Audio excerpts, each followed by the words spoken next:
Voter പട്ടിക ക്രമക്കേടിൽ തെരഞ്ഞെടുപ്പ് commission താക്കീതായി India സഖ്യത്തിൻ്റെ മഹാപ്രതിഷേധം.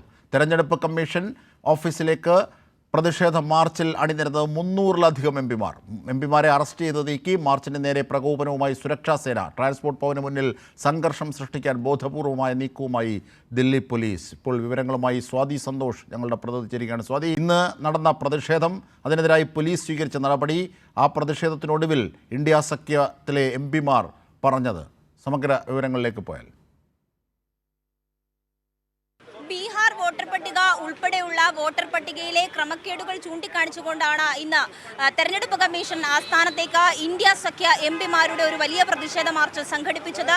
എന്നാൽ ആ പ്രതിഷേധ മാർച്ചിനെ അട്ടിമറിക്കുവാനുള്ള നീക്കങ്ങളാണ് കേന്ദ്ര സർക്കാരും കേന്ദ്ര സർക്കാരിന്റെ പോലീസും ചെയ്തിട്ടുള്ളത്. പോലീസും സേനയും ഒക്കെയും ഈ എംപിമാരെ അടക്കം അറസ്റ്റ് ചെയ്ത് നീക്കുകയും ചെയ്തു. ഞാനിപ്പോൾ നിൽക്കുന്നത് പാർലമെന്റ് സ്ട്രീറ്റ് പോലീസ് സ്റ്റേഷനിലാണ്. ഈ പോലീസ് സ്റ്റേഷനിലേക്കാണ് എംപിമാരെ അറസ്റ്റ് ചെയ്ത് കൊണ്ടുവന്നത്.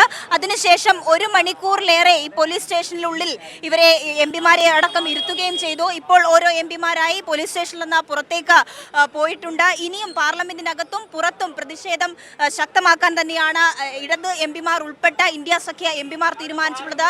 ഇനി ഏത് തരത്തിൽ സമരപ്രഖ്യാപനങ്ങൾ ഉണ്ടാകും എന്നുള്ളതിൽ ഉടൻ തന്നെ തീരുമാനമുണ്ടാകും. ജനാധിപത്യത്തെ അട്ടിമറിക്കുവാനുള്ള ഒരു നീക്കങ്ങളും അംഗീകരിക്കില്ല എന്നുള്ള നിലപാട് തന്നെയാണ് ഇന്ത്യ സഖ്യം സ്വീകരിച്ചിട്ടുള്ളത്.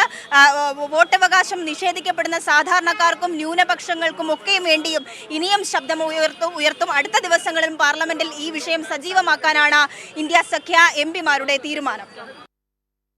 വിവരങ്ങൾ, വിശദാംശങ്ങൾ നൽകിയത്.